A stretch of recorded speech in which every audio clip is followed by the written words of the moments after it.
Alright, hello everyone. So ito pala yung mga units ko for playing airsoft here in Panglao. So I have my rifle for CQB, the red one, and then may pang milsim ako na may scope ready rifle, and then my old school M4A1, also this one, pero bago lang siya, ENC model niya.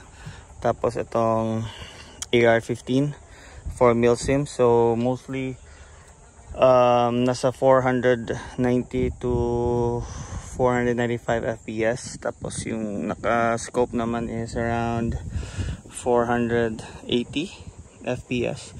Tapos ito itong mga maliliit, mga short, naka-stock. So di ko lang ilalabas yung pistol ko kasi hindi ko dinala. So yan lang muna yung mga units ko.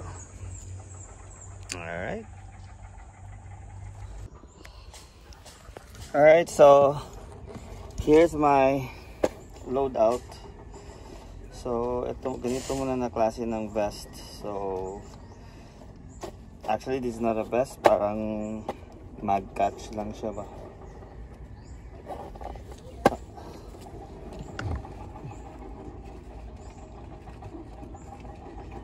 Kasya 4 na magazines. So 1,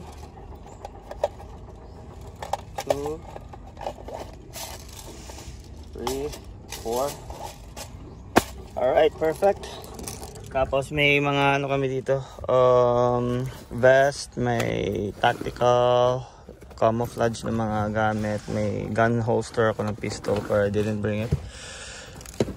Tapos mga gloves. So we'll continue the video later. So prepping up namin kasi malapit na magsimula. So marami-rami rin kami ngayon, siguro nasa 1, 2, 3, 4, 5, 6, 7 na sasakyan. Sus, medyo maganda-gandang laro ngayon.